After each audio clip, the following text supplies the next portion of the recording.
కథ పేరు అవ్వాల్సిందే ధైర్యం. రాధిక ఓ ఆర్మీ భార్య. భర్త విక్రమ్ ఇండియా, పాకిస్తాన్ సరిహద్దులో డ్యూటీలో ఉన్నాడు. దేశంలో ఉద్రిక్తత పెరిగింది. యుద్ధం దాదాపు తలుపు తట్టింది. విక్రమ్ ఫోన్లో చివరిసారి ఇలా అన్నాడు. ఎన్ని రోజులు అవుతాయో తెలియదు రాధా. బలం కావాలి నీవు. తన గుండె లోపల భయం ఉరుకులాడుతోంది. కాని తన ముఖంపై మాత్రం ధైర్యం మెరిసిపోతుంది. రాధిక ఒంటరిగా కాదే, ఇద్దరు పిల్లలకు తల్లి, ఇంటికి మేడం, ఊరిలో తోటి ఆర్మీ భార్యలకు మార్గదర్శి. ఉదయాన్నే పిల్లలకు టిఫిన్ పెట్టి, స్కూలుకు పంపి, ఇంటి పనులు చూసుకుని మధ్యాహ్నం, వీర భార్యల టైలరింగ్ క్లాస్ నిర్వహిస్తుంది. పనిలో మునిగిపోతే భయం మనతో ఉండదు అని అందరికీ చెబుతుంది.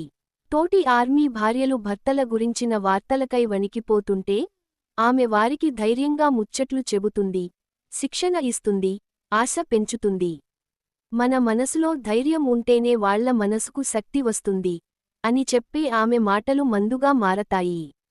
అంతా ఊహించని మలుపు తుడుస్తుంది. వార్తల్లో వినిపిస్తుంది, సరిహద్దులో తీవ్ర కాల్పులు. కొంతమంది సైనికులు గాయపడ్డారు. మిగిలినవాళ్లు భయంతో ఏడుస్తుంటే, రాధిక మాత్రం స్తంభించిపోతుంది. ఆమె లోపల తడిసి ముద్దవుతున్న గుండెను బయటకి చూపించదు. బదులు ఆ రోజే మరింత బలంగా సముదాయిస్తుంది. ఇప్పుడు మనం బలంగా ఉండకపోతే వాళ్లు ఎలా పోరాడతారు? ఒక వారం గడిచాక తలుపు మోగుతుంది. తలుపు తెరిచి చూస్తే విక్రమ్ నిల్చొని, కుడి భుజాన బ్యాండేజ్, కానీ చిరునవ్వుతో.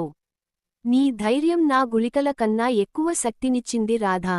ఆమె కన్నీళ్లు బిరుసుగా వచ్చాయి, కాని ఈసారి భయంతో కాదు, గర్వంతో. ఇది ఒక సైనికుడి వెనుక నిలిచే అసలైన వీరుడి, ఒక భార్య.